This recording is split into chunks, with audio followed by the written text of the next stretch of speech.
forgot, didn't you?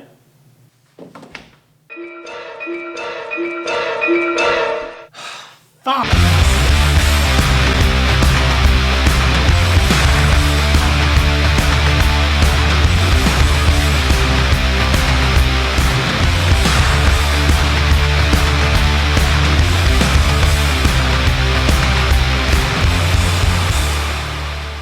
So, yeah, I've clearly missed a ton of movies to review this summer, and I deeply apologize for leaving you all hanging like that, especially now since summer is, well, basically almost over. But for every movie I missed out on reviewing, I will do my very best to cover in my upcoming annual summer movie recap video, just as soon as I get done with a few of these long overdue movie reviews. And just for kicks, I'll even list off a few of my favorite movies of the year so far by the end of this video. Sound good? Alright then, time to kick things off with the year's current box office champion, at least domestically, Finding Dory, the long-awaited Pixar sequel that, honestly, I don't think that many people were clamoring for. At least not in the same way as The Incredibles 2, which won't come out until Pixar has had its fill of unnecessary follow-ups. But is the movie any good despite of itself? Or is it one to tally up on Pixar's thankfully short list of misfires? Well, let's take a look. The sequel picks up 1 year after the adventure that took place in Finding Nemo, and the focus has now shifted towards Dory, the blue tang with short-term memory loss, who all of a sudden is gaining back memories of her long-lost family. Determined to find them at all costs, Dory enlists the help of her clownfish companions, Marlin and his son Nemo, to travel once more across the Big Old Blue towards California's Marine Life Institute, where they meet up with a large assortment of brand new characters, including a pair of lazy sea lions, a nearsighted whale shark and her beluga whale neighbor, and a very stealthy Al Bundy-type octopus named Hank. To be completely honest, I really wasn't expecting much out of this sequel, mostly because I was afraid it was going to be a total rehash of everything we saw before, except done poorly, much like the Hangover sequels. But I was very much relieved to find that this movie retained a lot of the charm and likability that made the original such an instant classic to begin with. The voice work from both the new and original cast all did great work, ranging from Albert Brooks, Idris Elba, Diane Keaton, Eugene Levy, Caitlin Olsen, and Ty Burrell, but the two biggest standouts were most definitely Ellen DeGeneres, who continues to knock it out of the park as the voice of Dory, and Al Bundy himself, Ed O'Neill, as the voice of Hank, who begrudgingly accompanies Dory on her journey and supplies a good portion of the film's best comedic moments and visual gags. Speaking of visuals, even if this film did turn out to be just a lackluster sequel,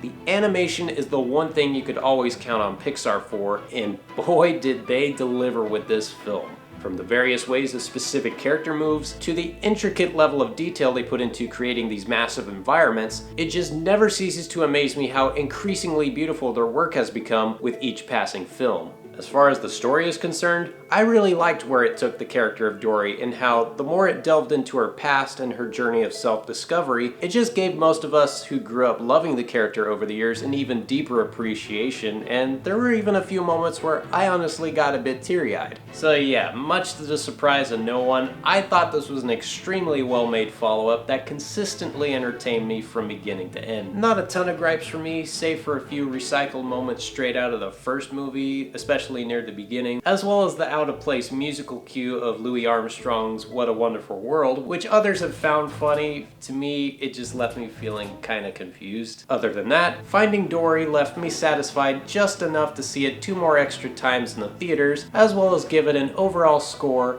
of an 8 out of 10.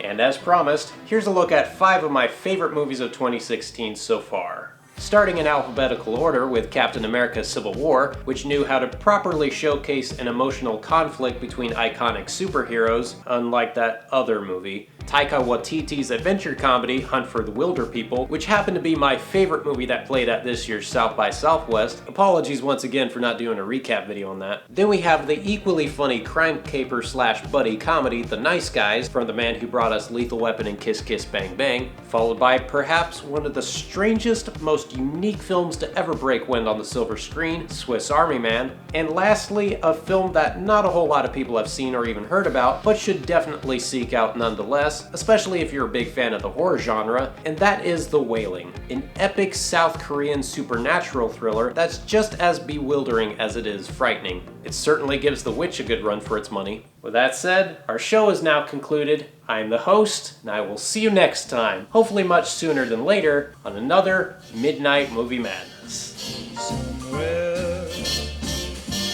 beyond the sea, somewhere waiting for me.